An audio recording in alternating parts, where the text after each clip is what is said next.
രാജ്യത്തെ ഇന്ധന വിപണിയിൽ കടുത്ത പ്രതിസന്ധിയും ആശങ്കയും നിലനിൽക്കുന്ന സാഹചര്യത്തിൽ വിവിധ സംസ്ഥാനങ്ങളിൽ വ്യത്യസ്ത രീതിയിലുള്ള പ്രതിഷേധങ്ങളാണ് അരങ്ങേറുന്നത്. അത്തരത്തിൽ പല ദൃശ്യങ്ങളും സമൂഹ മാധ്യമങ്ങളിൽ പ്രചരിക്കുന്നുണ്ട്. പെട്രോളിനും ഡീസലിനും ക്ഷാമമുണ്ടാകുമെന്ന ഭീതിയെ തുടർന്ന് ജനങ്ങൾ കൂട്ടത്തോടെ പെട്രോൾ പമ്പുകളിലേക്ക് എത്തുന്ന പാനിക് ബൈയിങ് രീതിയാണ് പലയിടത്തും ദൃശ്യമാകുന്നത്. ഉത്തർപ്രദേശിലെയും ഗുജറാത്തിലെയും വിവിധ നഗരങ്ങളിൽ പെട്രോൾ പമ്പുകൾക്ക് മുന്നിൽ വാഹനങ്ങളുടെ നീണ്ട നിരയാണ് അനുഭവപ്പെടുന്നത്.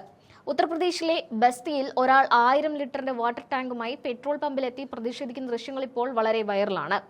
ദിയോറിയയിൽ വലിയ പാത്രങ്ങളുമായി പെട്രോൾ വാങ്ങാൻ എത്തുന്നവരുടെ തിരക്കാണ് അനുഭവപ്പെടുന്നത്. അമേഠിയിൽ പെട്രോൾ നൽകുന്നതിനെ ചൊല്ലിയുണ്ടായ തർക്കം സംഘർഷത്തിൽ കലാശിച്ചു. 25 ലിറ്റർ പെട്രോൾ വേണമെന്നാവശ്യപ്പെട്ടവരോട് 5 ലിറ്ററിൽ കൂടുതൽ നൽകാൻ കഴിയില്ലെന്ന് പമ്പ് ജീവനക്കാർ നിലപാടെടുത്തതാണ് പ്രശ്നങ്ങൾക്ക് കാരണമായത്. തുടർന്ന് പോലീസ് ഇടപെടുകയും 25ഓളം പേർക്കെതിരെ കേസെടുക്കുകയും ചെയ്തു. ഇതിൽ 5 പേർക്കെതിരെ കൃത്യമായ കുറ്റം ചുമത്തുകയും 4 പേരെ അറസ്റ്റ് ചെയ്യുകയും ചെയ്തിട്ടുണ്ട്. മറ്റൊരു വീഡിയോയിൽ ഒരാൾ കൈകളിൽ വലിയ ക്യാനുകൾ തൂക്കിയിട്ട് അച്ഛേ ദിൻ അഥവാ നല്ല ദിനങ്ങൾ വരുമെന്ന് പരിഹസിച്ചുകൊണ്ട് മുദ്രാവാക്യങ്ങൾ വിളിക്കുന്ന വീഡിയോയും വലിയ തോതിൽ പ്രചരിക്കുന്നുണ്ട്. പ്രധാനമന്ത്രിയുടെ മുൻകാല വാഗ്ദാനങ്ങളെ ഓർമ്മിപ്പിച്ചുകൊണ്ടുള്ള പ്രതിഷേധമായാണ് ഇത് വിലയിരുത്തപ്പെടുന്നത്. പെട്രോൾ, ഡീസൽ എന്നിവയുടെ എക്സൈസ് ഡ്യൂട്ടി കുറച്ചതിലൂടെ ജനങ്ങൾക്ക് വലിയ ആശ്വാസം നൽകിയെന്ന് കേന്ദ്ര പെട്രോളിയം മന്ത്രി ഹർദീപ് സിംഗ് പുരി അവകാശപ്പെടുമ്പോഴും ഗ്രൗണ്ട് ലെവലിൽ ജനങ്ങൾ വലിയ ബുദ്ധിമുട്ടാണ് നേരിടുന്നത്. ഇന്ധന പ്രതിസന്ധിക്ക് പുറമെ രാജ്യത്തെ സാമ്പത്തിക മേഖലയും വലിയ വെല്ലുവിളികൾ നേരിടുകയാണ്. ഇന്ത്യൻ രൂപയുടെ മൂല്യം ചരിത്രത്തിലെ ഏറ്റവും താഴ്ന്ന നിരക്കായ 94-ൽ എത്തിയിരിക്കുകയാണ്. രാജ്യം ഇന്ധനത്തിനും ഗ്യാസിനുമായി വലിയ തോതിൽ ഇറക്കുമതിയെ ആശ്രയിക്കുന്നതിനാൽ രൂപയുടെ മൂല്യത്തകർച്ച ഇറക്കുമതി ചെലവ് കുത്തനെ കൂട്ടും.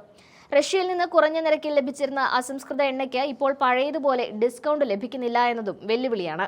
അന്താരാഷ്ട്ര വിപണിയിൽ ക്രൂഡ് ഓയിൽ വില ബാരലിന് $100 അടുത്ത് നിൽക്കുകയാണ്. ഓഹരി വിപണിയിലും കനത്ത തകർച്ചയാണ് രേഖപ്പെടുത്തുന്നത്. സെൻസെക്സ് 1000 പോയിന്റോളം ഇടിഞ്ഞതിനെ തുടർന്ന് നിക്ഷേപകർക്ക് ലക്ഷക്കണക്കിന് കോടി രൂപയുടെ നഷ്ടമാണ് രേഖപ്പെടുത്തിയിരിക്കുന്നത്. കഴിഞ്ഞ കുറച്ച് ദിവസങ്ങളായി വിപണിയിൽ തുടരുന്ന തകർച്ചയിൽ നിക്ഷേപകർക്ക് ആകെ 48 ലക്ഷം കോടി രൂപയുടെ നഷ്ടമുണ്ടായതായാണ് കണക്കുകൾ സൂചിപ്പിക്കുന്നത്. പാകിസ്ഥാന്റെ ആകെ GDPയേക്കാൾ വലിയ തുകയാണ് ഇന്ത്യൻ ഓഹരി വിപണിയിൽ നിന്ന് തുടച്ചു നീക്കപ്പെട്ടത്. ഗ്യാസ് സിലിണ്ടറുകളുടെ ലഭ്യതക്കുറവ് നിലനിൽക്കുന്ന സാഹചര്യത്തിൽ ഇന്ധന വിതരണത്തിലെ ഈ പാളിച്ചകൾ ജനങ്ങളിൽ വലിയ അമർഷമുണ്ടാക്കുന്നുണ്ട്. ഗ്യാസ് പ്രതിസന്ധി ഒരു അഭ്യൂഹം മാത്രമാണെന്ന് സർക്കാർ ആദ്യം പറഞ്ഞിരുന്നെങ്കിലും പിന്നീട് ഇത് ഗൗരവകരമായ പ്രശ്നമാണെന്നും ദീർഘകാലം നിലനിൽക്കുമെന്നും പാർലമെന്റിൽ പ്രധാനമന്ത്രിക്ക് സമ്മതിക്കേണ്ടി വന്നിരുന്നു. സമാനമായ രീതിയിൽ പെട്രോൾ വിതരണത്തിലും ക്ഷാമമില്ലെന്ന് സർക്കാർ അവകാശപ്പെടുമ്പോഴും പമ്പുകളിലെ നീണ്ട നിരയും പാനിക് ബൈയിങ് വിപരീത സൂചനകളാണ് നൽകുന്നത്. നിയമസഭാ തെരഞ്ഞെടുപ്പുകൾ അവസാനിച്ചതിനു ശേഷം ഇന്ധനവിലയിൽ വൻ വർധന ഉണ്ടാകുമെന്ന ആശങ്കയും ജനങ്ങൾക്കിടയിലുണ്ട്. ഇപ്പോൾ നൽകിയിരിക്കുന്ന ഇളവുകൾ തെരഞ്ഞെടുപ്പ് മുന്നിൽ കണ്ടുകൊണ്ടുള്ളതാണെന്ന വിമർശനവും ഉയരുന്നുണ്ട്. മിക്ക നഗരങ്ങളിലും മണിക്കൂറുകളോളം വരുന്നിരുന്നാലും പലർക്കും ഇന്ധനം ലഭിക്കാത്ത അവസ്ഥയാണുള്ളത്. രാജ്യത്തെ സാധാരണക്കാരായ ജനങ്ങൾ ദൈനംദിന ജീവിതം തള്ളി നീക്കാൻ ഇന്ധനത്തിനായും ഗ്യാസിനായും മണിക്കൂറുകൾ ചെലവഴിക്കേണ്ടി വരുന്നത് വലിയ ക്രമസമാധാന പ്രശ്നങ്ങൾക്കും പ്രതിഷേധങ്ങൾക്കും വഴിമാറുകയാണ്. പാനിക് ബൈയിങ് നിയന്ത്രിക്കാൻ കൃത്യമായ സംവിധാനങ്ങളോ വിതരണ ശൃംഖലയിലെ പാളിച്ചകൾ പരിഹരിക്കാനുള്ള നടപടികളോ കാര്യക്ഷമമായി നടക്കുന്നില്ല എന്നതും ജനങ്ങളെ ആശങ്കയിലാക്കുന്നുണ്ട്.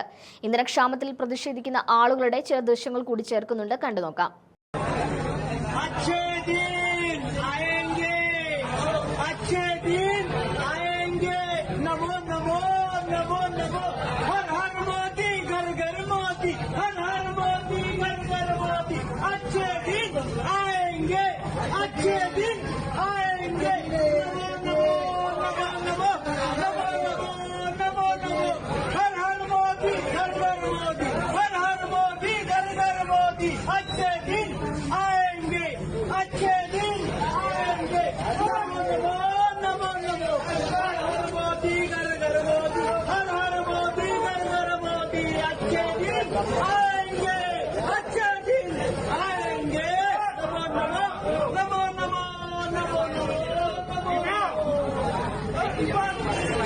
जय महाराष्ट्र, चल दे आते।